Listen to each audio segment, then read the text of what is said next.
አሽሊ ከኪዩቤክ ከተመለሰች ከ5 ቀን በኋላ አባቷ ስልክ ደወለላት። ተመልሻለሁ።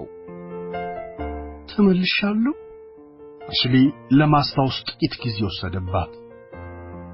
ኦ አርጀንቲና የነበሩት ታካሚ እንዴት ናቸው? በነፍስ ደረስኩለት። ደስ ይላል። ሳን ፍራንሲስኮ ነገ ለራት መምጣት አትችይም? ዳግም አባቷን ፊት ለፊት የማግኘት ፍርሃቷ ወረራት። ነገር ግን ምንም አይነት ምክንያት ሊመጣላት አልቻለም። ጥሩ።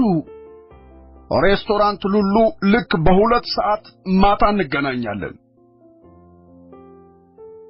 አሽሊ አሁንም አባቷ ወደሷ ሲመጣ ያየችው ነው። የብዙ ሰዎች አድናቆት አጅቦታል። ታዋቂ ሰው ነውና ያለውን ነገር ሁሉ አደጋ ላይ እየጣለ ያለው ስትል አሰበች።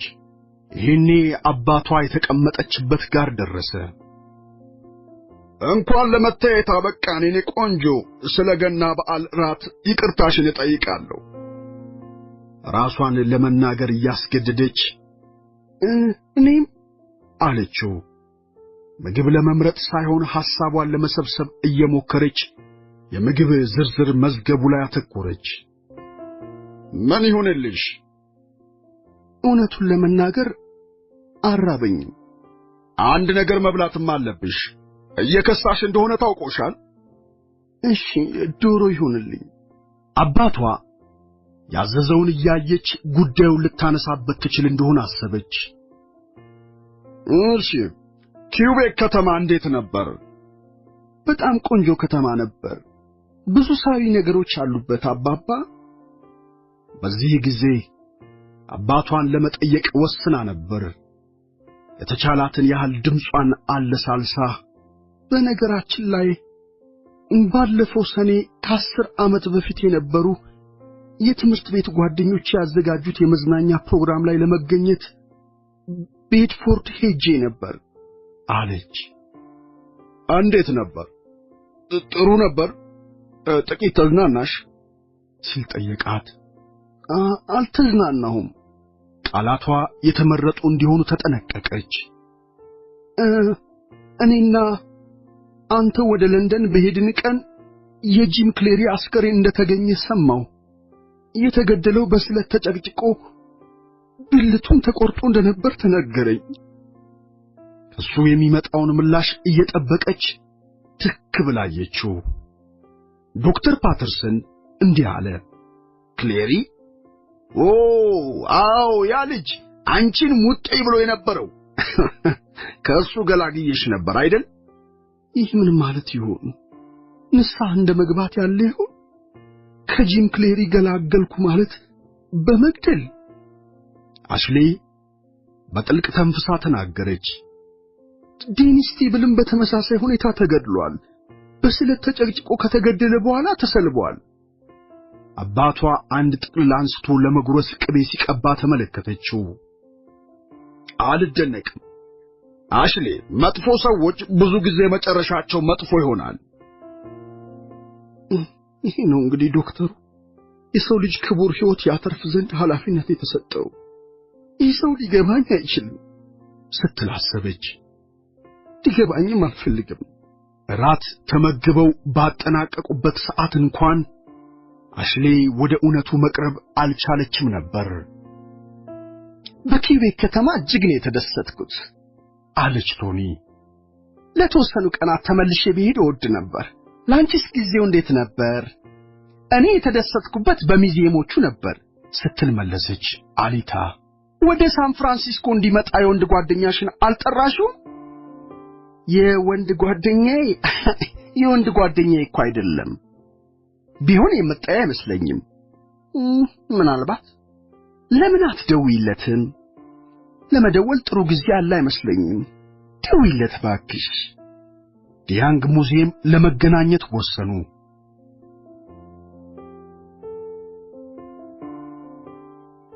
ናፍቄሽ ከረምኩ። ሪቻርድ ሚልተን ነበር። ኪዩቤክ እንዴት ነበር? ቫምቤን አብሬሽ እዛ ለማሳለፍ እንዴት ተመኝቼ ነበር መሰለሽ። ምናልባት አንድ ቀን ይሆናል ስትል አሊታ አሰበች። የስዕል ጉዳይ እንዴት ነው? ብዙም መጥፎ አይደለም። አንዱን ስዕሌን ታዋቂ ለሆነ ስዕል አሰባሳቢ ሰው ሸጥኩት። ግሩም ነው። በርግጥም ተደስታለች። በውስጧ የምታስበው ግን እንዲህ እያለች ነበር። ከሱ ጋር ስሆን ፍጹም ልዩ ሰው ነኝ። ይህን ጊዜ ከሌላ ሰው ጋር በሆን ኖሮ የማስበው ሌላ ነበር። ማን ነው ይህን ያንተን ተራ ስዕል የገዛ? ስዕል በቅጡ የማያውቅ መሆን አለበት መቼስ። ይልቅ ጊዜህን በከንቱ አታባክን ባልኩትና ሌሎችንም ነቀፋዎች በደረደርኩበት ነበር። ከሪቻርድ ጋር ስሆን ግን እንደዚህ አላስብም። ሪቻርድ ጋር መሆኗ ትልቅ የነጻነት ምንጯ ሆኖ ይሰማታል። ስር ከሰደደ በሽታ የሚፈውስ መድኃኒት እንዳገኘች ሁሉ ጤንነትን ትላበሳለች። እዚያው ሙዚየም ውስጥ ምሳ ሊበሉም ወሰኑ። ምን ቢሆን ትወጃለሽ? ሪቻርድ ጠየቃት። እዚህ በስሱ የተጠበሰ ጥሩ ስጋ አላቸው። ይቻላል። ወጣቷና ቀልጣፏ አስተናጋጅ መጣች። ጤና ይስጥልኝ ሪቻርድ። እንዴት ነሽ በርኒስ? አሊታ ያልተጠበቀ ቅናት ወረራት። ስሜቱ እሷኑ መልሶ አስገረማት። ለማዘዝ ተዘጋጅታችኋል? አዎ፣ ወይዘሪት ፒተርሰን የተደባለቀ ሰላጣ ትፈልጋለች። ለእኔ ደግሞ የስጋ ሳንድዊች ይወድልኝ። አስተናጋጇ አሊታን የምታጠናት መሰለች። እኔ ቀንታለች እንዴ? አሊታ ተደነቀች። አስተናጋጇ እንደሄደች በጣም ቆንጆ ልጅ ናት፣ በደንብ ታውቃታለህ ማለት ነው ብላ እንደጠየቀችው ወዲያውኑ ፊቷ በሐፍረት ቀላ። ይህን እንዳልጠየቅኩት ምኞቴ። ሪቻርድ ሳቀ። ብዙ ጊዜ እዚህ እመጣለሁ። የመጀመሪያ ቀን እዚህ የመጣው ጊዜ ያን ያህል ገንዘብ የለኝም ነበር። ሳንዱች ነበር ያዘዝኩት። በርኒ ግን እንዳልነበረኝ አውቃ ትልቅ ድግስ አደረገችልኝ። ጥሩ ልጅ ትመስላለች አለችና ወፍራም ታፋም አላት ስትል አሰበች። ከተዛዙ በኋላ ስለ ጥበብ ሰዎች ማውራት ጀመሩ። አንድ ቀን ወደ ጂቨርኒ መሄድ እፈልጋለሁ አለች አሊታ። ሞኔት የሳላቸው እዚህ አሉ። ሞኔት ሰዓሊነቱን የጀመረው የሌሎችን ታዋቂ ሰዓሊያንን ሥራ አስመስሎ በመገልበጥ እንደነበር ግን ታውቂያለሽ? ኧረ በፍጹም። ትክክለኛ ጉዳይ ነው። ከዚያ በኋላ መምህር የሆነው ባውዲንን አግኝቶ ይሄን ትቶ ወጣ ብሎ ተፈጥሮ ላይ በማተኮር እንዲስል ነገረው። እዚያ ላይ አንድ ግሩም ታሪክ አለ። የአትክልት ስፍራዋ ቤት ብሎ የሰየመው ስዕል ለመሳል ሲወስን አንድ ትልቅ ጉድጓድ አስቆፍሮ ነበር ይባላል። ምክንያቱም ስዕሉን የሚያቀርብበት ሸራ 8 ጫማ ርዝመት ስለነበረው እዚያ ጉድጓድ ውስጥ አስገብቶ ከፍ እያደረገ ነው የሳለው ይባላል። ስዕሉ ፓሪስ ዲኦርሴይ ሙዚየም ውስጥ ይገኛል። በእንዲህ አይነት ስሜት ሰጪና አስደሳች ጨዋታ ጊዜያቸውን አሳለፉ። ከምሳ በኋላ አሊታና ሪቻርድ የተለያዩ ኤግዚቢሽኖችን እየተዘዋወሩ ተመለከቱ። በስብስቡ ከ40,000 በላይ ሥራዎች ተካተው ነበር። ግብጽ ጥንታዊ ቅርስ አንስቶ እስከ ዘመነኞቹ የአሜሪካን ሰዓሊያን ድረስ ሥራዎቻቸው በተሟላ ሁኔታ ተሰባስበዋል። አሊታ ሪቻርድ ጋር ስትሆን ያ እየተቃረነ የሚያስቸግራት የውስጥ ሐሳቧ ጨርሶ መዳፈኑ ያስገርማታል። ቼኮሳ ሲግኒፊካ ትላለች በሐሳቧ። በደንብ ልብስ ያቆጠቆጠው ጥበቃ እንደምን ዋልክ ሪቻርድ አለው። እንደምን ዋልክ ብሬን። እሷ የኔ ጓደኛ ናት፣ አሊት ፒተርሰን ትባላለች። እሱ ብሬን ሂል ይባላል። ብሬን ወደ አሊታ ዞሮ ሙዚየሙን እንዴት አገኘሽው አላት። በጣም ግሩም ነው። ሪቻርድ ስዕል መሳል እያስተማረኝ ነው አለ ብሬን። አሊታ ወደ ሪቻርድ ተመለከተች። በእውነት? ሪቻርድ በጨዋ ሁኔታ ጥቂት ነገር ነው የማሳየው፣ ጠቆም የማድረግ ያህል። ኧረ ከዛ በላይ ነው። ሁሌ ሰዓሊ ለመሆን እንደፈለግኩ ነው። ለዚህ ነው ሙዚየም ውስጥ በጥበቃ የተቀጠርኩት። ምክንያቱም ጥበብን እወዳለሁና ነው። ያም ሆነ ሪቻርድ ብዙ ጊዜ እየመጣ ይስላል። ስራውን ባየው ጊዜ ልክ እንደሱ መሆን ነው የምፈልገው ብዬ አስባለሁ። ስለዚህ ያስተምረኝ እንደሆነ አንድ ቀን ጠየቅኩት ታውቂያለሽ። እሺም አለኝ። ለመሆኑ እሱ የሚስላቸው ስዕሎችን አይተሻል? አዎ አሊታ መለሰች። ግሩሞች ናቸው። ጥበቃውን እንደተለዩ እንደዚያ ማድረግህን ወድጄዋለሁ ሪቻርድ አለች። ምንም ለሰዎች እንዲያ ማድረግን ወደዋለሁ ብሎ ተመለከታት። ከሙዚየሙ እንደወጡ ሪቻርድ በጋራ የምንኖረው ጓደኛዬ ዛሬ ጭፍራ ዝግጅት አለበት፣ ለምን እዚያ አንሄድም? አንድ ላሳይሽ የምፈልገው ስዕል አለኝ አላት። አሊታ እጁን ጨበጥ አደረገችው። አሁን አይሆንም ሪቻርድ፣ እንዳልሽ በሚቀጥለው ሳምንትስ? እሺ። እዚህ ላይ የተሰማትን በቅጡ ለይቶ ማወቅ አልቻለም። ሪቻርድ መኪናዋን ወደ አቆመችበት ስፍራ ሸኛት። መኪናዋን ማሽከርከር ስትጀምር እጁን ለስንብት ወዘወዘላት። አሊታ ያንን ምሽት ለመተኛት በመስለምለም ላይ ሳለች እንዲህ ስትል አሰበች። እንደ ታምር ነው ሪቻርድ ከመጥፎ ወጥመዱ ፈቶ ነፃ ወጣኝ። እንቅልፍ ወሰዳት። ስለሱም ማለም ጀመረች። ከሌሊቱ 8 ሰዓት ላይ የሪቻርድ ሚልተን ደባል ጌሪ ከልደት ፓርቲ መመለሱ ነበር። መኖሪያ ቤቱ በጨለማ ተውጧል። እንግዳ መቀበያ ክፍሉ መብራት አብርቶ ሪቻርድ ብሎ ተጣራ። ወደ መኝታ ቤቱ ክፍል ሄዶ በር ላይ በመቆም ወደ ውስጥ ተመለከተ። ከመቅጽበት ሆዱ ብጥብጥ አለበት። እስቲ ተረጋጉ ልጆች አለ መርማሪ ዋይተር ተቀምጦ የሚንቀጠቀጠውን ጌሪን እያየ። ወደ ርዕሰ ጉዳያችን እንመለስና እንዲህ ሊያደርግበት የሚችል ጠላት አለው። ጌሪ ምራቁን ዋጠ። የለም ሁሉም ሰው ሪቻርድን ይወደዋል እኮ። አንድ ሰው ግን ይህን አድርጓል። ለመሆኑ አብራችሁ ስትኖሩ ምን ያህል ጊዜ ሆናችሁ? ሁለት ዓመት። ፍቅረኛሞች ነበራችሁ? እግዚአብሔር በሚያውቀው። ጌሪ ግራ በመጋባት መለሰ። ጓደኛሞች ብቻ ነን። ከገንዘብ እጥረት የተነሳ ለመቆጠብ ነው አብረን መኖር የጀመርነው። መርማሪ ዋይተር ትንሿን መኖሪያ ዙሪያ ገባዋን ተመለከተ። ቤት ሰርሳሪ እንዳልሆነ እርግጠኛ ነኝ። እዚህ ምንም የሚሰረቅ የለማ። ደባልህ በፍቅር የቀረባት ሴትስ ነበረች? የለም አለች። አንዲት ወዳት የነበረች ሴት አለች። እንደሚመስለኝ እሷን መውደድ ጀምሮ ነበር። ስሟን ታውቀዋለህ? አዎ፣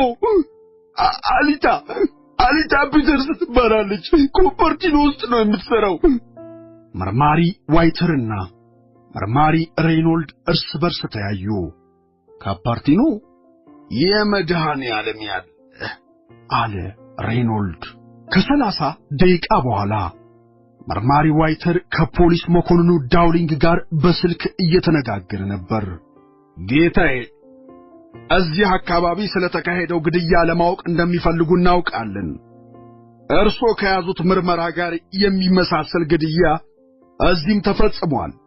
አንድ ሰው ተጨቅጭቆና ተሰልቦ ተገድሏል። የእግዚአብሔር ያለ ከፌደራል ወንጀል ምርመራ ጋር በጉዳዩ ላይ ተነጋግሬያለሁ። በተመሳሳይ ሁኔታ የተገደሉ ሰዎች ቁጥር 3 ደርሷል።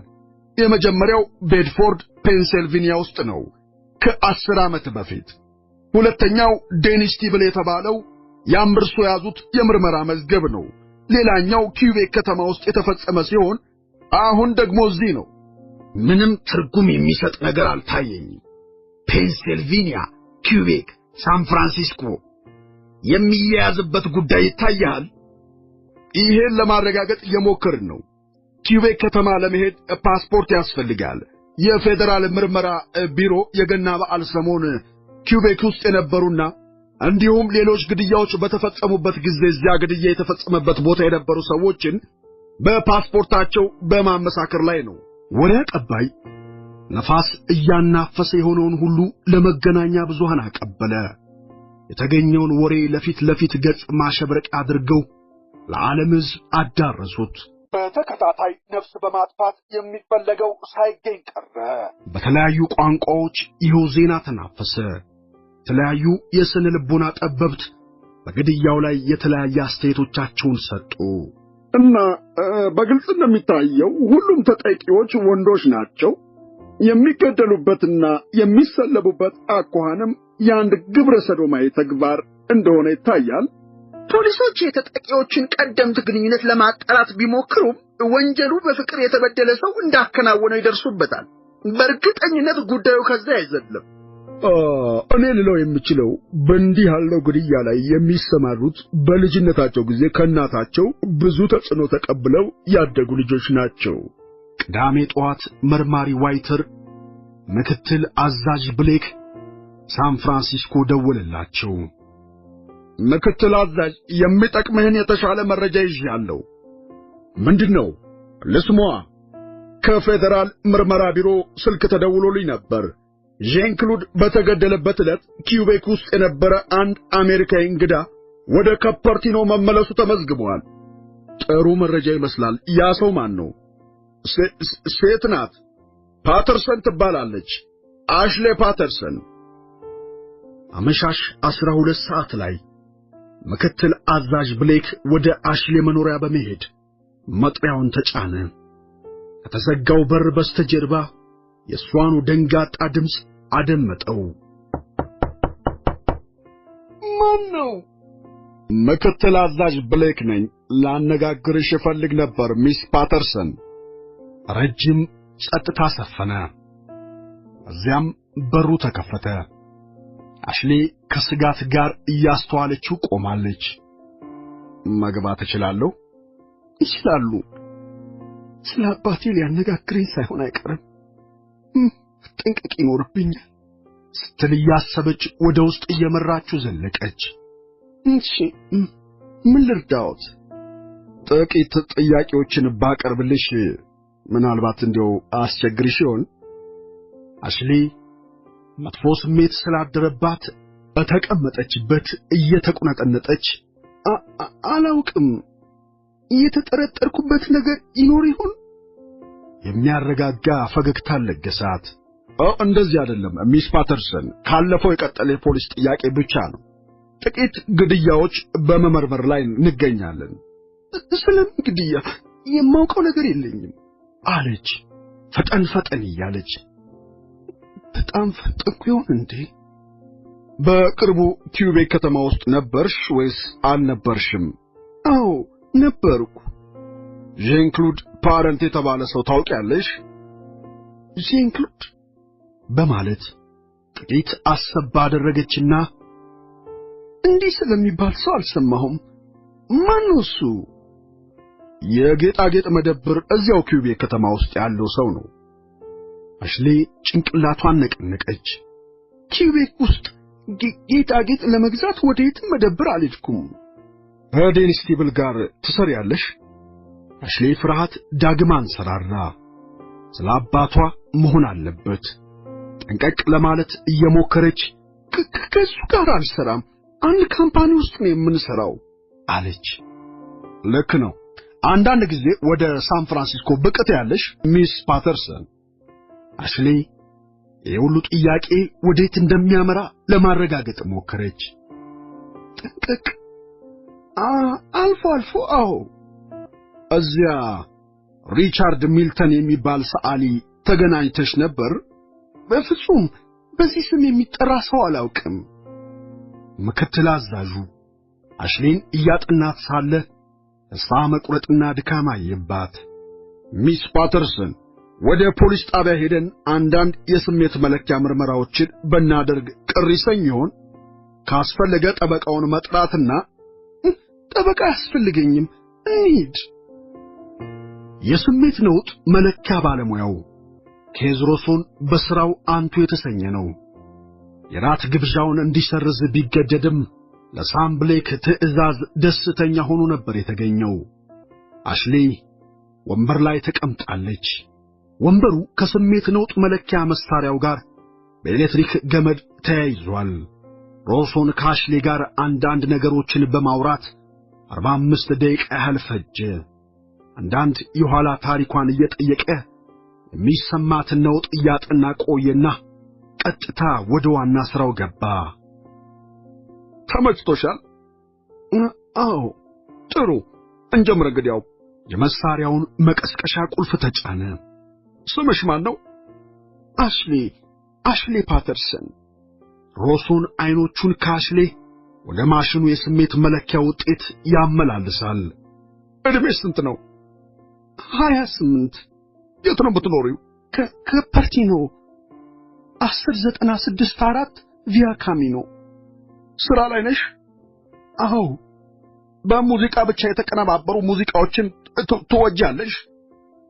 አዎ። ሪቻርድ ሚልተንን ታውቂዋለሽ? አላውቀውም። በስሜት ነውጥ መለኪያው ምንም ለውጥ አላሳየም። የት ነው የምትሰሪው? ግሎባል ኮምፒውተር ግራፊክስ ኮርፖሬሽን። በስራሽ ደስተኛ ነሽ? አዎ። ከሳምንት ውስጥ 5 ቀን ትሰሪያለሽ? አዎ። ዣን-ክሎድ ፓረንት አግኝተሽ ታውቂያለሽ? በፍጹም። አሁንም የስሜት ነውጥ መለኪያው ላይ ምንም ለውጥ አልታየም። ዛሬ ጠዋት ቁርስ በልተሻል? አዎ። ዴኒስ ስቲቭልን ገድለሽዋል? አልገደልኩም። ጥያቄው ለተጨማሪ 30 ደቂቃ ቀጠለ። 3 ጊዜ አቀማመጡ እየተቀያየረ ተደገመላት። ምርመራው ሲያበቃ ከኤዝሮሶን ወደ ሳምብሌክ ቢሮ ሄዶ የስሜት ነውጥ መለኪያው ውጤት ሰጠው።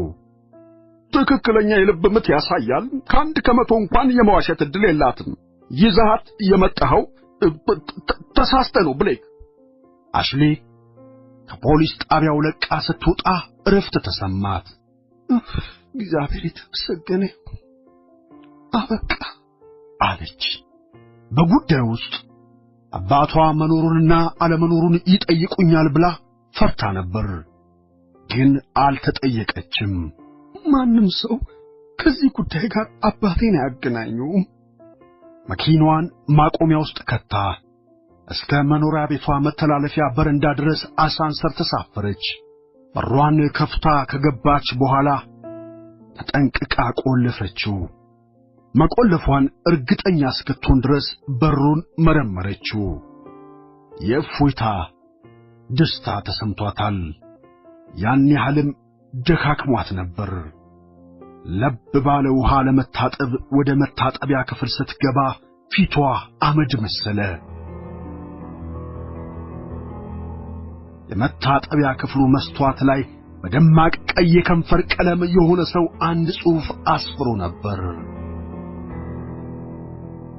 ትሞቻለሽ።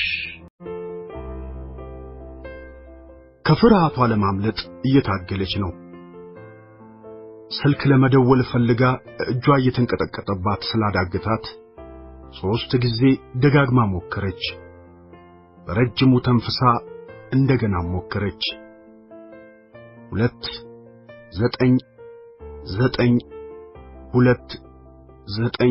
2992901 ስልኩ መጥራት ጀመረ።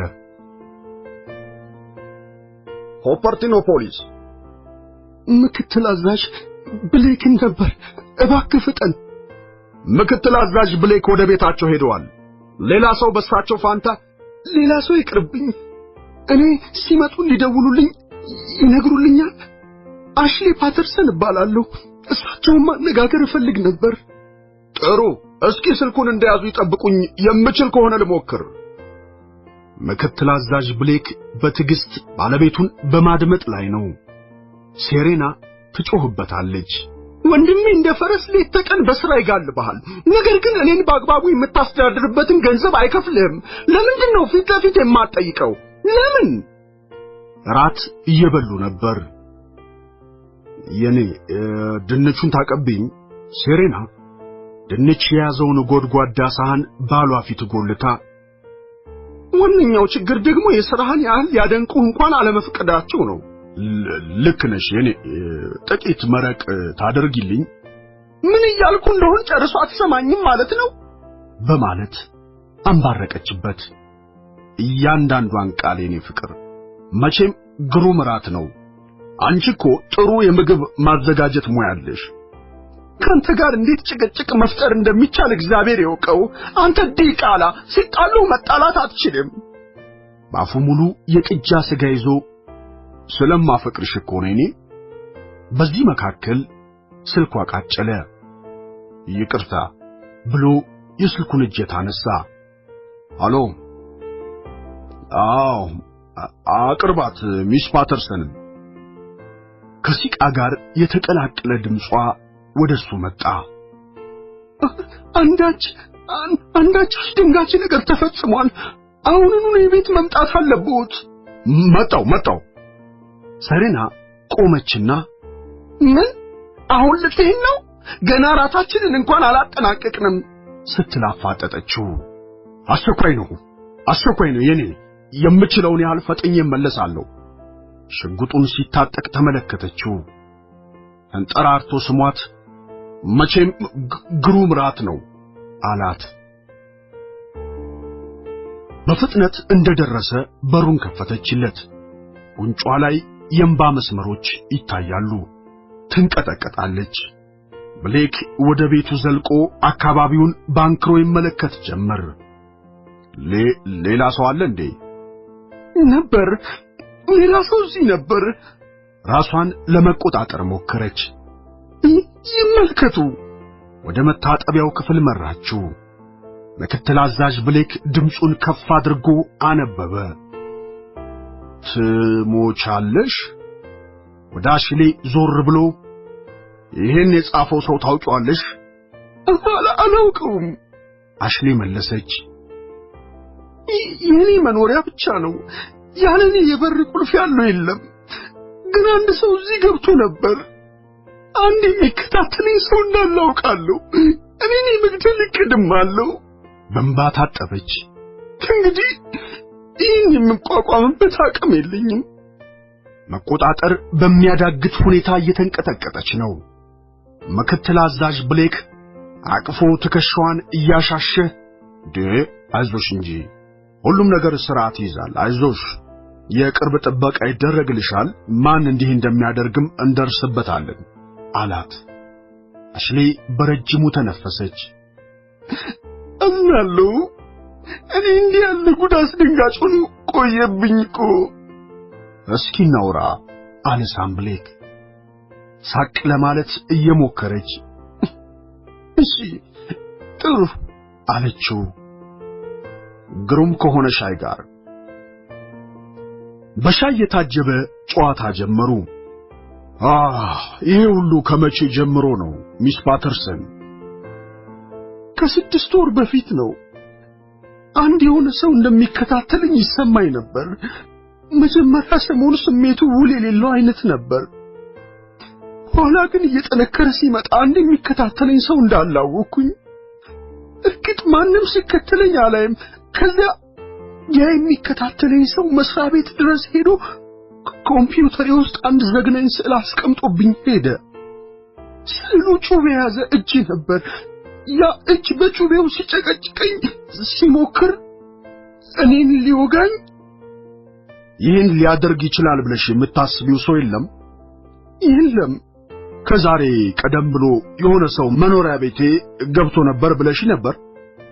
አዎ፣ የሆነ ሰው ቤቴ ገብቶ መብራቶቹን ሁሉ አበራርቶ ሄዷል። ሌላ ቀን ደግሞ የሲጋራ ቁራጭ መልበሻ ጠረጴዛዬ ላይ አገኘሁኝ። እኔ ግን አላጨስም። እንዲሁም አንድ ቀን የልብስ ማስቀመጫ መሳቢያዬ ተከፍቶ የውስጥ ልብሶቼ ተመሰቃቅለው አገኘሁኝ። ጠለቅ ባለ ሁኔታ ተንፍሳ አሁን ደግሞ ይሄ ምናልባት የተተወ የሚመስለው የወንድ ጓደኛ ይኖርሻል? አሽሊ ራሷን ባሉታ ወዘወዘች። በፍጹም የለም። ወይ በስራ ተዋውለሽ ባንቺ የከሰረ የሚመስለው ሰው ሊኖር ይችላል? የለም በፍጹም። ከማንም ጋር ቅርርብ የለሽም? የለኝም። ባለፈው ሳምንት ቺካጎ እንደነበረች ልትነግረው አሰበች። ይሄ ምናልባት ነገሩን ወደ አባቷ መምራት ሊሆንም ይችላል። ስለዚህም ላትናገር ቆረጠች። የዛሬ ምሽት እዚህ ብቻዬን መሆን አልፈልግም አለች አሽሌ። ጥሩ፣ ጣቢያ ደውልና ሰዎች እንዲል። አይሆንም፣ ማንንም አላምንም። እባክዎ እርስዎ እዚህ ሊቆዩልኝ አይችሉም? እስኪ ነጋ ብቻ። አሽሌ፣ እኔ እንኳን የምችል አይመስለኝም። እባክዎ። የተጨነቀች መሰለች። አይኖቿን ተመለከተቻቸው። ሰው እንዲህ ሲፈራ አይቶ የሚያውቅ አልመሰለውም። የዛሬን ማታ የምታሳልፊበት ቦታ የለም? ጓደኛ የለሽም እንዴ? ይህን የሚያደርስብኝ ከጓደኞቼ አንዱ ቢሆንስ? ባውንታ ራሱን ነቀነቀ። ትክክል ነው። እኔ ቆይልሻለሁ። ጠዋት የ24 ሰዓት ጥበቃ እንዲደረግልሽ ነገሮች አመቻችልሻለሁ። አመሰግናለሁ። ድምጿ ውስጥ ሰላም ረበበ።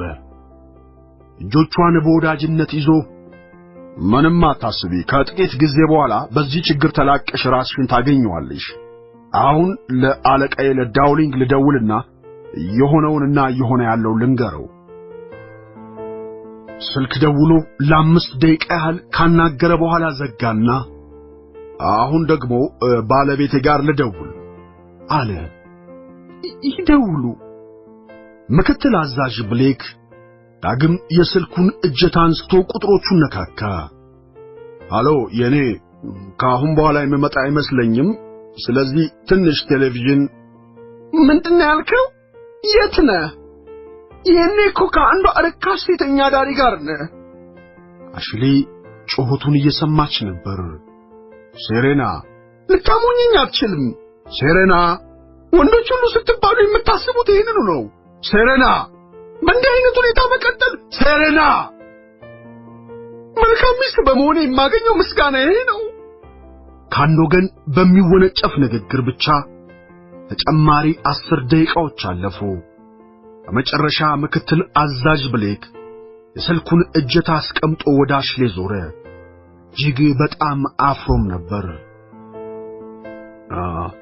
ስለ ሁሉም አዝናለሁ። እንደዛ አይነት ሰው አልነበረችም። ይገባኛል አለች አሽሌ አይታድርገው። አይደለም ለማለት የፈለኩት ሴሬና እንዲያ የሆነችበት ምክንያት ስለምትፈራ ነው። ኮስተር ብላየችው። ስለምትፈራ? ላፍታ ዝም ብሎ ቆየና ሴሬና ልትሞት ነው።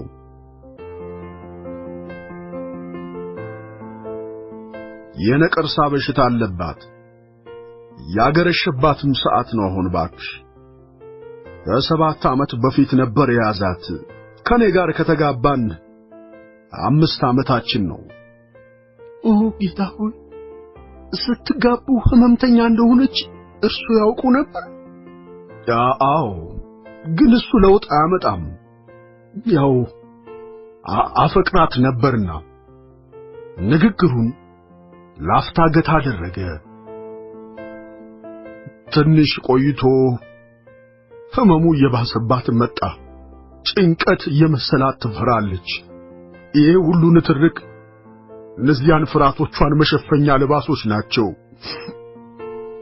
በጣም አዝናለሁ። እንዴት አይነት ግሩም ሴት መሰለችሽ! በውስጧ ጥንቁቅ አፍቃሪና ተንከባካቢ ናት። ከሴሬና የተረዳሁት ይሄን ብቻ ነው። ለጸባችሁ መነሻ በመሆን ያዝናለሁ። አልሆንሽም። ዙሪያ ገባውን አየ። ይቅርታ፣ እጅግ በጣም ይቅርታ። ቤቱ ያለው መኝታ ክፍል 1 ነው። እዚያ እርሶ ይተኛሉ፣ እኔ እዚህ እንግዳ መቀበያ ውስጥ አንጥፌ እተኛለሁ። ምክትል አዛዥ ራሱን ባሉታ እየነቀነቀ ይሄኛው ክፍል ለኔ የተሻለ ነው አላት። እንዴት እንደማመሰግን አላውቅም አለች አሽሌ። ምንም ችግር የለም ሚስ ፓተርሰን። አጠገቡ ሄዳ አንሶላና ብርድ ልብስ ይዛ ስትመጣ ያያት ነበር። አንሶላውን ሶፋ ላይ አንጥፋ ስታበቃ ተስፋ እንደማደርገው ይሄ አለች። ግሩም ነው። ከዚህ የተሻለ መተኛ በልሜም በሆነም አላሰብኩም አላትና ወደ መስኮቶቹ ሄዶ በደንብ መዘጋታቸውን አረጋገጠ። በሮቹንም ፈታትሾ ሽጉጡን አወጣና ጠረጴዛው ላይ አኑሮ ጥሩ አለ። አሁን ክፍልሽ ገብተሽ እንቅልፍሽን በሰላም መለጠጥ፣ ነገ ሁሉም ነገር እናመቻቻለን። አሽሌ ተጠጋችውና ጉንጩ ላይ ሳመችው። አመሰግናለሁ። ምክትል አዛዥ ብሌክ ካጠገቡ እየራቀች ሄዳ የመኝታ ቤቷን በር እስክትዘጋ ተመለከታት። እዚያም ዳግም ወደ መስኮቱ ሄዶ መዘጋቱን በድጋሚ አረጋገጠ። እጅግ በጣም ረጅም ሌሊት ሲል አሰበ። ዋሽንግተን ያለው የፌደራል ወንጀል ምርመራ ቢሮ ዋና መስሪያ ቤት ውስጥ ልዩ ኃይል ራሚሬዝ ከክፍሉ ኃላፊ ሮላን ኪንግስሌ ጋር ይነጋገራል። የቤድፎርድ፣ የኮፐርቲኖ፣ የኩቤክና የሳን ፍራንሲስኮ ግድያ ላይ የአሻራና የዲኤንኤ ምርመራ ውጤት አግኝተናል። አሻራውም ሆነ ዲኤንኤው የአንድ ሰው ነው። የመግደል ሱስ ባለበት ሰው የተፈጸመ ነው በለኛ አለ ኪንግስሌ። ጥያቄ የለውም። ይሄን ዲቃላን ያዘው። ከጧቱ 12 ሰዓት ላይ የምክትል አዛዥ ብሌክ የተራቆተ ገላ በህንጻው ገንዘብ ተቀባይ ሚስት ተገኘ። የተገኘው ከአሽሌ መኖሪያ ህንጻ በስተጀርባ ካለች አንዲት ቀጭን መንገድ ላይ ነው። በስለት ተጨቅጭቆና አፍረተ ስጋው ተቆራርጦም ነበር። 5 ነበሩ። የፖሊስ መኮንኑ ዳውሊንግ፣ 2 የሲቪል ልብስ የለበሱ መርማሪዎችና 2 የፖሊስ ዩኒፎርም ያደረጉ። አሽሌን ሳሎን ውስጥ ቆመው ይመለከቷታል። አሽሌ ቁጭ ብላ በተረበሻ አኳኋን ታለቅሳለች። መኮንን ዳውሊንግ አንቺ ብቻ ነሽ እኛን ልትረጂን የምትችይ ብቸኛ ሰው ሚስ ፓተርሰን አላት። አሽሌ ሰውየውን አይታ ጭንቅላቷን ከነቀነቀች በኋላ ደጋግማ በጥልቁ ተነፈሰች። ሞክራለሁ። ከመጀመሪያው አንስተሽ እስኪ ንገሪኝ፣ ምክትል አዛዥ ብሌክ እዚህ ነው ሌሊቱን ያሳለፈው? አዎ፣ እኔ ጠይቄያቸው ነው።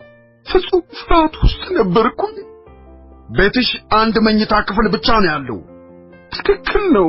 ታዲያ ምክትል አዛዥ ብሌክ የተኛ? አሽሌ ክፍሉ ውስጥ ወደ ተነጠፈው አቅጣጫ አመለከተች። ብርድ ልብስና ትራስ ይታያል።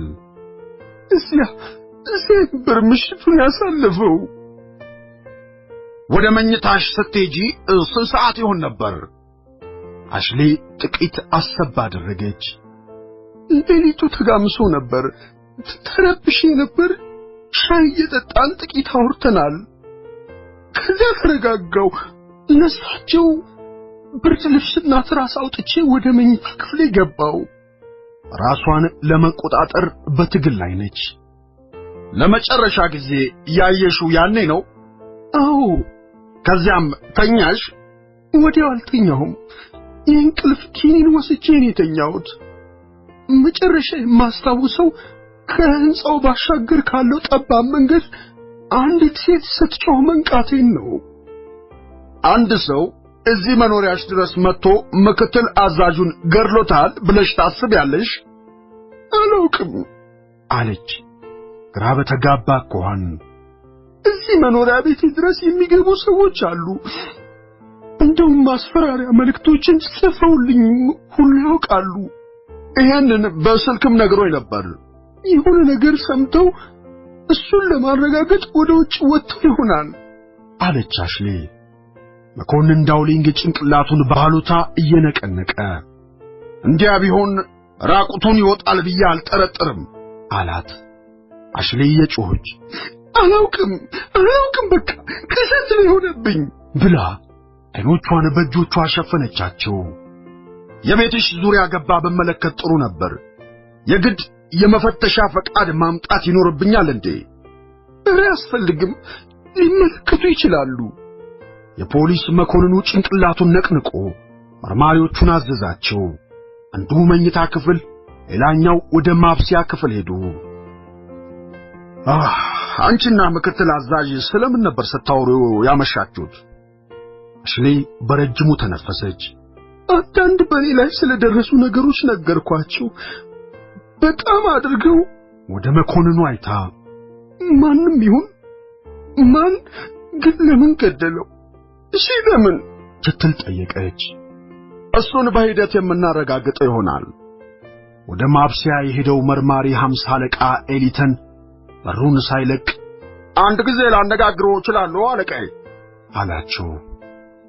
አሽሌን ይቅርታ አላትና የፖሊስ መኮንኑ ወደ ማብሰያው ክፍል ሄደ። ምንድነው?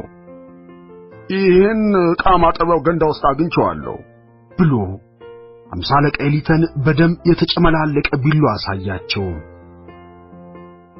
አልታጠበም፣ ምናልባት ጣት አሻራ ሳናገኝበት አይቀርም። ሁለተኛው መርማሪ ኮስቶፍ በፍጥነት ከመኝታ ክፍል ወጥቶ ወደ ማብሰያው ክፍል አመራ። በእጁ አንድ ውድ የአልማዝ ቀለበት ይዟል። የጌጣጌጥ ማስቀመጫ ሳጥን ውስጥ እዚያው መኝታ ክፍል ውስጥ አገኘሁት። የኪውቤክ ሟች ለቶኒ ፕሪስኮት ሰጥቷታል ተብሎ ከተገለጸልን ቀለበት ጋር እጅግ ተመሳሳይ ነው። በርግጥ ምንም ማለት ላይሆን ይችላል ብሎ መኮንኑ ወደ እንግዳ መቀበያው ክፍል አቀና። በደም የተነካካውን ቢላዋ ያሳያት። ይሄ ቢላዋ ያንቺ ነው ሚስ ፓተርሰን አላት። አዎ የኔ ነው። ምን ነው? መኮንኑ ቀለበቱን ደግሞ አውጥቶ ይህንንስ ቀለበት ከዚህ ቀደም አይተሽው ታውቂያለሽ አላት። አሽሌ ልብ ብላ አይታ ጭንቅላቷን ነቀነቀች። በፍጹም ያንቺ የጌጣጌጥ ሳጥን ውስጥ ነው ያገኘነው። ባንክሮ እየተመለከቷት ነበር። እንደ እብድ አደረጋት። አንድ የሆነ ሰው ጨምሮብኛል ማለት ነው። ማን እንዲህ ሊያደርግ ይችላል? ፊቷ ገርጥቶ እኔ እንጃ አለች። አንዱ መርማሪ ወደፊት ለፊቱ በር ሄዶ ጌታዬ አለ። ጌታዬ። አቤት ቤከር አለ መኮንኑ። መርማሪው የሚያተኩርበትን የቤቱን ኮሪደር እያየ ምን አገኘ ሲል ጠየቀው።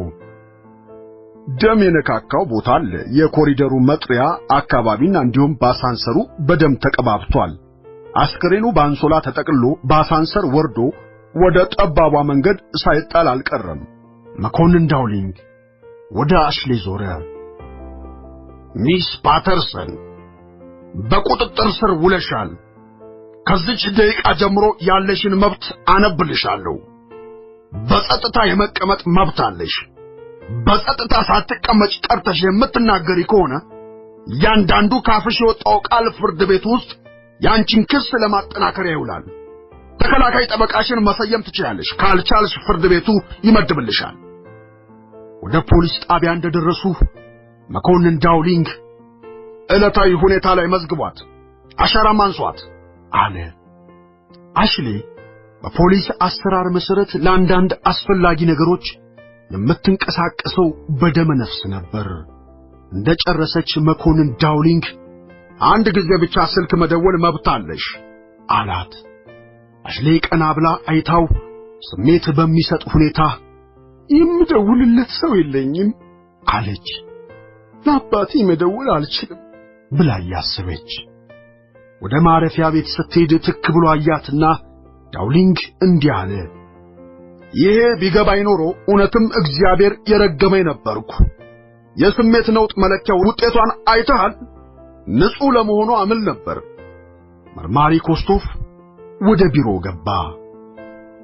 ሳም ከመሞቱ በፊት ወሲብ ፈጽሞ ነበር። ባልትራ ቫዮሌት ጨረር ሰውነቱንና የተጠቀለለበትን አንሶላ ስንመረምር ጥሩ ውጤት አግኝተናል። በወሲብ ወቅት የሚወጣው ፈሳሽና ከሴት ብልት የሚወጥ መኮንን ዳውሊንግ አቋረጠውና ያዘው አለው። ምክንያቱም ዜናው ለእህቱ መንገር ስለነበረበት ወደዚያው ለመሄድ ነው። እመለሳለሁ ብሎ ወጣ።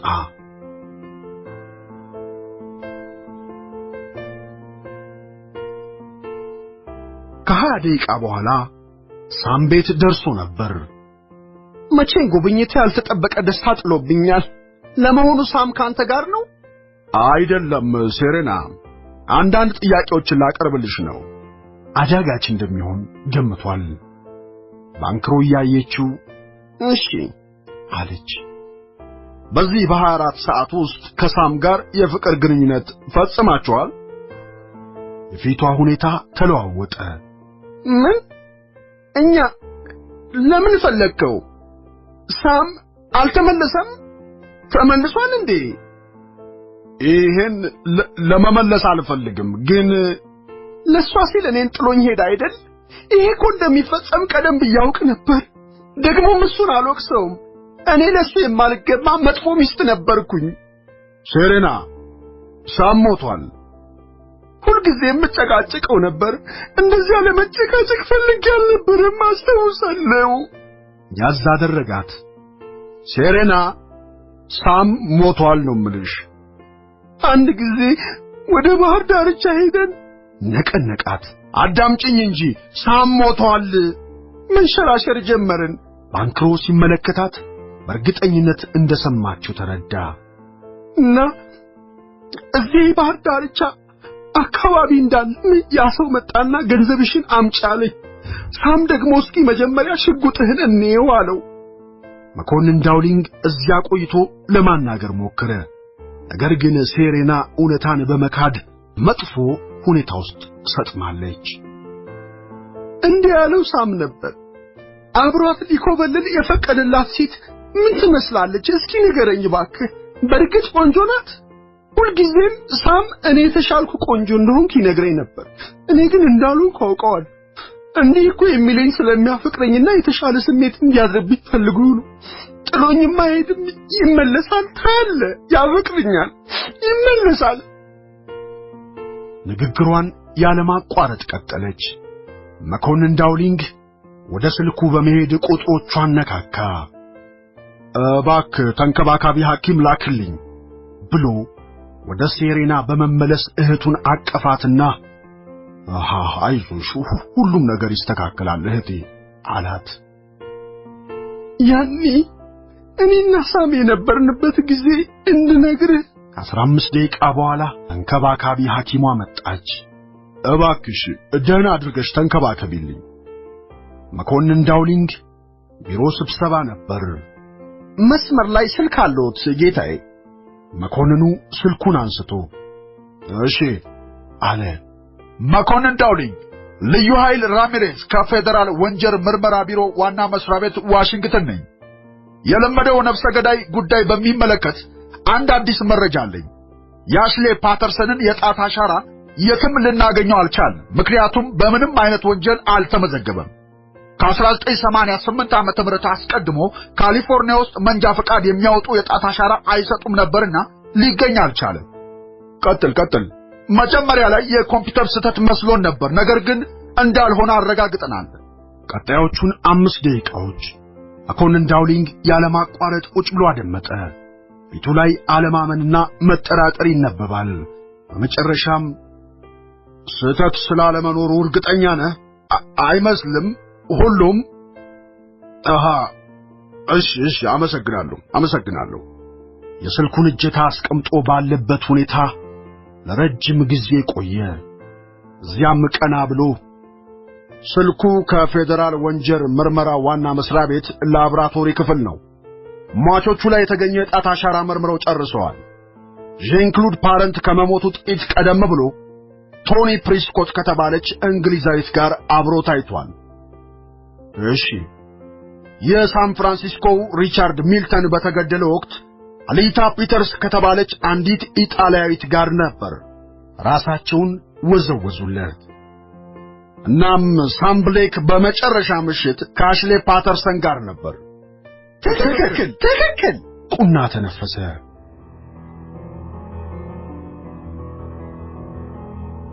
አሽሌ ፓተርሰን፣ ቶኒ ፕሪስኮት፣ አሊታ ፒተርስ ሁሉም አንድ ሴት ናቸው።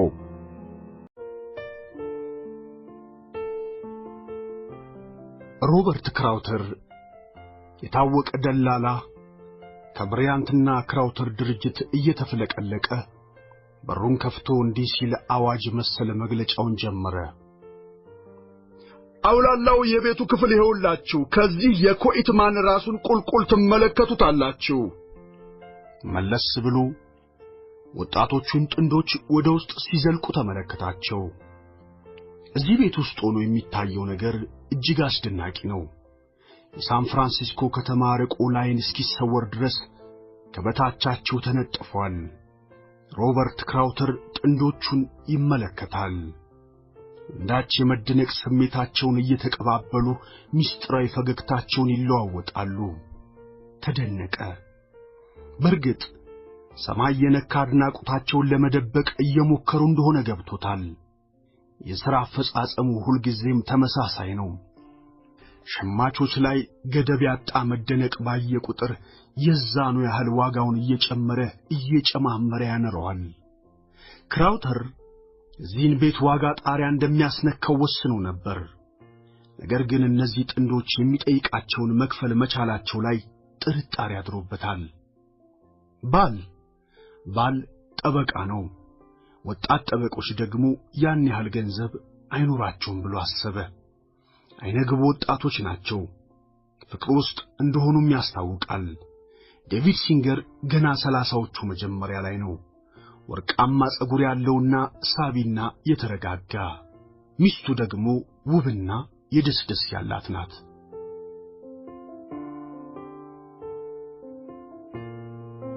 ሮበርት ክራውተር ወደ አገፋ ማለቱን አይቶ ሁለተኛ እንግዳ መቀበያ ክፍል ለልጅ መንከባከቢያ የተመቸ ነው። ከህንጻውም ብዛም ሳይርቁ ልጅ ማጫወቻም ስፍራም አለ። እዚያ ጎረቤት 2 ትምህርት ቤቶች ይገኛሉ በማለት አስበው ፈገግ አለ።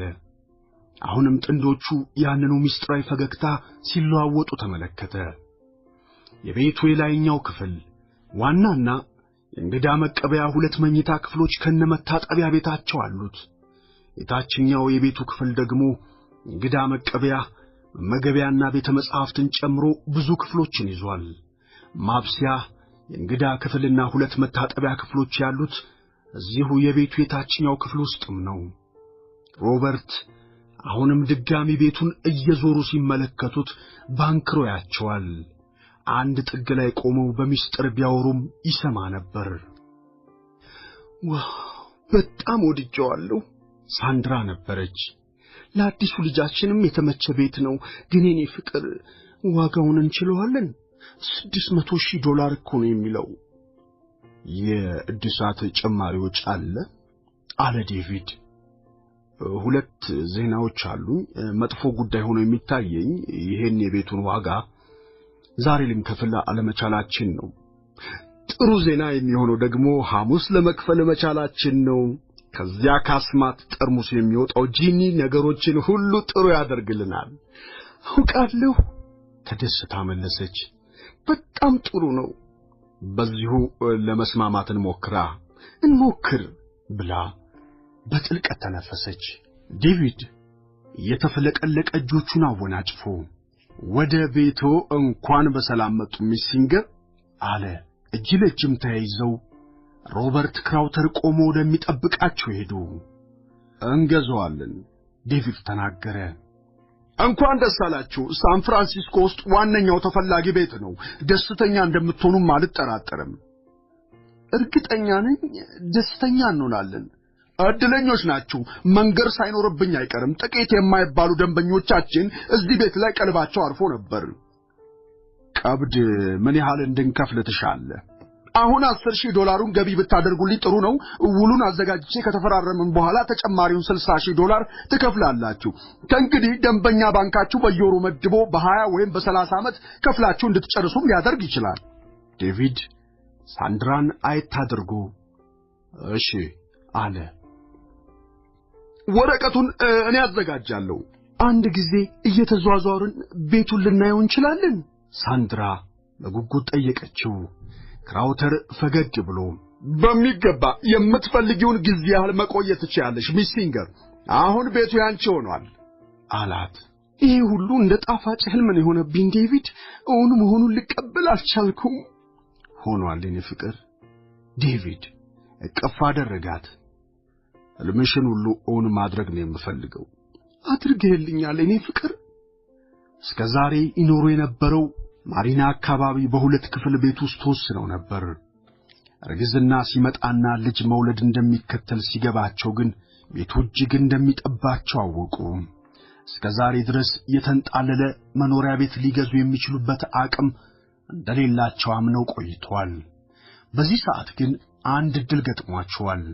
እሱም ዴቪድ የሚሰራበት ዓለም አቀፉ የኪንኬድ የፍትህ ተቋም ባወጣው የሽርክና ዕድል ላይ የተሻለ ተስፋ አለውና ነው። 25 እጩዎች ለዚህ አክሲዮን ዕድል ቢቀርቡም ዴቪድ የተሻለ ተመራጭ እንደሚሆን ሁሉም ተስማምተውበታል።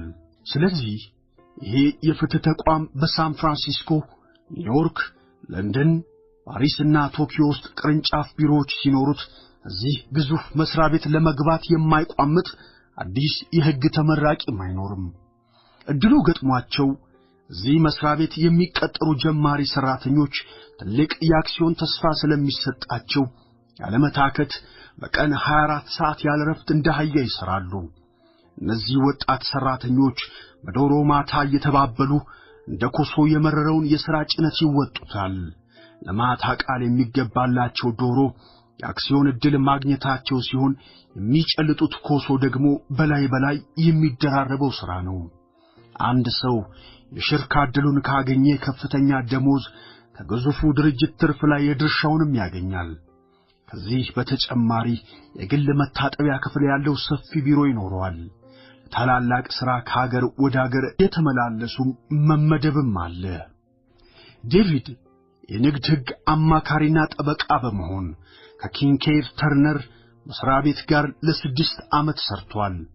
እንደማንኛውም ወጣት ሠራተኛ ሁሉ በዚህ የጥቅምና የልፋት ሰርጥ ውስጥም አልፏል። የሥራው ጫና ፋታ የማይሰጥና አስጨናቂ ቢሆንም እንኳን ዴቪድ ይህን ሁሉ ተወጥቶ የተስፋው ዳቦ የተንጠለጠለበት ስፍራ ላይም ደርሷል።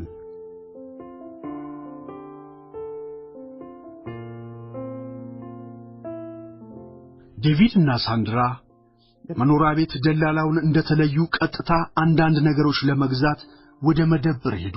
የሕፃናት ጋሪ፣ የሕፃናት ወንበርና የሕፃናት ልብሶችን ጄፍሪ ብለው ለሰየሙት ላልተወለደው ልጃቸው ገዙለት። አንዳንድ መጫወቻዎችንም እንግዛለት አለ ዴቪድ። ይደርሳል አለች ሳንድራ እየሳቀች። ከዚህ በኋላ ከተማውን እየተዘዋወሩ ተመለከቱ። ግራር ዴሊ አደባባይ ባለው ሰው ሰራሽ ፏፏቴ ዙሪያ ተንሸራሽረው ሲያበቁ ለምሳ ወደ አሜሪካን ቢስትሮ ጎራ አሉ።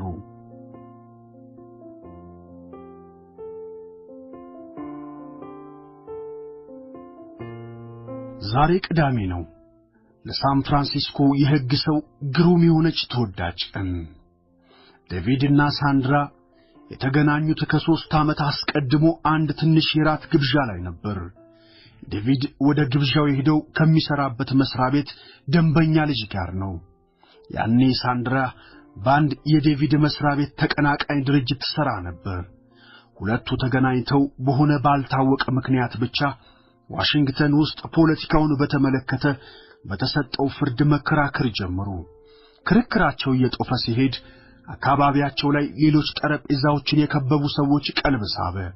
በኋላ ዴቪድም ሆነ ሳንድራ በፖለቲካው ጉዳይ ላይ ሙሉ ትኩረት ሰጥተው እየተከራከሩ እንዳልነበሩ ገብቷቸዋል። ፍላጎታቸው እርስ በርስ በቃላት ዳንስ መውረግረጋቸው ላይ ነበር። በሚቀጥለው ቀን ዴቪድ ለሳንድራ ስልክ ደወለላት። በዚያ የሕግ ውሳኔ ላይ የጀመርነው ክርክር እንድናጠናቅቀው ፈልጋለሁ አለ ዴቪድ። አስፈላጊም ሆኖ ታይቶኛል። እኔም ሳንድራ ተስማማች። ዛሬ ራት ላይ ልንነጋገርበት አንችልም? ሳንድራ አንገራገረች። ምክንያቱም በዚያ የራት ሰዓት ላይ ሌላ ቀጠሮ ስለተቀበለች ነበር። ግን እሺ አለችው። ዛሬ መሆኑ እንደውም ጥሩ ነው። ከዚያች ምሽት ጀምሮ አልተለያዩም። በዓመቱ ደግሞ ትዳር መሰረቱ። ጆሴፍ ኪንኬድ የድርጅቱ ዋነኛ ባለድርሻ የሳምንቱ የመጨረሻ ቀን ከሥራ ረፍት እንዲሆን ፈቀደለት። ዴቪድ ከኪንኬር ተርነር የሚያገኘው ዓመታዊ ደሞዝ $45,000 ነው። ሳንድራም እዛው የምትሰራበት የዴቪድ ድርጅት ተጻራሪ የሆነ መስሪያ ቤት ቆየች። አሁን ከተረገዘው ልጅ ጋር ገቢያቸው እጅግ ሊነር ነው። ስራዬን ለተወሰነ ወራት ማቆም ፈልጋለሁ አለች ሳንድራ። ልጃችንን ለሞግዚት መስጠት አልፈልግም። ስለዚህ ለልጃችን ስል ስራ ፈትቼ ቤት ውላለሁ። ልጁ ወንድ መሆኑን በምርመራ አረጋግጠዋል። እንደሚሆን እናደርገዋለን አለ ዴቪድ። ድርጅቱ የሰጠው የሽርክና ዕድል ሕይወታቸውን ፈጽሞ ቀይሮታል። ዴቪድ ምንም እንኳን ረጃጅም የሥራ ሰዓታት ሳይታከት የተወጣ ቢሆንም የሽርክና ዕድል በሚሰጥበት ቀን ልታይ ለማለት እንደማይፈልግ ማረጋገጥ ፈልጓል። ሐሙስ ጠዋት ዴቪድ ልብሱን ለባብሶ እንደጨረሰ ቴሌቪዥን ዜና መከታተሉን ጀመረ። አስተዋቂው እየተጣደፈ አሁን የደረሰን ሰበር ዜና አለን።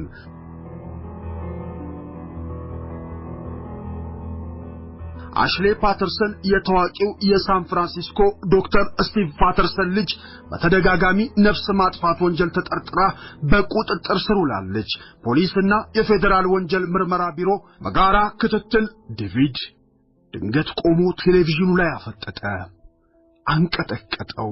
ባለፈው ምሽት የሳንት ክላራ አካባቢ ፖሊስ መኮንን ዳውሊንግ እንደገለጹት አሽሌ ፓተርሰን ጭካኔ በተሞላበት ተከታታይ ግድያና ብልት መቁረጥ ተጠርጥራ በቁጥጥር ስር ውላለች። መኮንን ዳውሊንግ ለጋዜጠኞች እንዳረጋገጡት ተፈላጊው ሰው ስለመያዛችን ምንም አንጠራጠርም። መረጃችን ከዚህ ችግር የሚታደገንና ጾም እርግጠኛም ነው። ዶክተር ስቲቨን ፓተርሰን ሲል ዴቪድ አሰበ። ገና የ21 ዓመት ልጅ ሳለ የሕግ ትምህርቱን እንደጀመረ ነበር። ከትምህርት ቤት ወደ ቤት ከሚመላለስባቸው አያሌ ቀናት በአንድ ዕለት እናቱ ወለል ላይ ተዘርግታና ራሷን ስታገኛት ያደጋ ድረሱልኝ ጥሪ በ911 ደወለ። አምቡላንስ መጥቶ እናቱን ወደ ሳን ፍራንሲስኮ መታሰቢያ ሆስፒታልም ወሰዳት። ዴቪድ እንግዳ መቀበያ ክፍል ውስጥ ሆኖ የእናቱን ዶክተር ወጥቶ እስኪያናግረው ይጠብቅ ነበር። ደህና የምትሆን ይመስሎታል? ዶክተሩ እንደ ማንገራገር ብሎ አሉ ከሚባሉ የልብ ሐኪሞች ውስጥ የሚመደበው ዶክተራችን መርምሯቸዋል። የልባቸው ልብ ማመላለሻ አንዱ ክፍል ስራውን አቁሟል አለው። ምን ማለት ነው? ዴቪድ ጠየቀ። ምንም ልናደርግላቸው የማንችል መሆኑ ላይ እፈራቻለኝ። ስራውን ያቆመው ክፍል በሰው ሰራሽ ቫልቭ እንዳንተካው እናትህ አቅም የላቸውም። መለስተኛ ቀዶ ጥገና ደግሞ አዲስና አደገኛ ነው። ዴቪድ ራሱን ሊስት ደረሰ። ለምን ያህል ጊዜ ትቆያለች? ጥቂት ጊዜ ነው ያላት፣ ምናልባት 1 ሳምንት። በጣም አዝናለሁ። ዴቪድ ክው ብሎ ቀረ። ሊረዳት የሚችል ሰው ግን የለም? አይመስለኝም። እሷን ሊረዳት የሚችለው ብቸኛው ሰው ዶክተር ስቲቭ ፓተርሰን ነው። እሱም ስራ ስለሚበዛበት። ማን ነው ስቲቭ ፓተርሰን? ዶክተር ስቲቭ ፓተርሰን በልብ ቀዶ ጥገና እጅግ የታወቀና የተከበረ ሐኪም ነው። ነገር ግን በፕሮግራም ስለሚሰራና ለምርምሩ ብዙ ጊዜ ስለሚሰጥ እሱን ለማግኘት እድል ያለ አይመስለኝም። ዴቪድ እየተጣደፈ ሄደ። እዚያ ሆስፒታል ውስጥ አንዱ ጥግ ላይ ባለ የሕዝብ ስልክ ወደ ዶክተር ፓተርሰን ቢሮ ደወለ። ዶክተር ፓተርሰን ጋር ቀጠሮ እንዲያዝልኝ እፈልግ ነበር። ለእናቴ ነበር። እሷ በጣም አዝናለሁ። አዲስ ቀጠሮ አንቀበልም።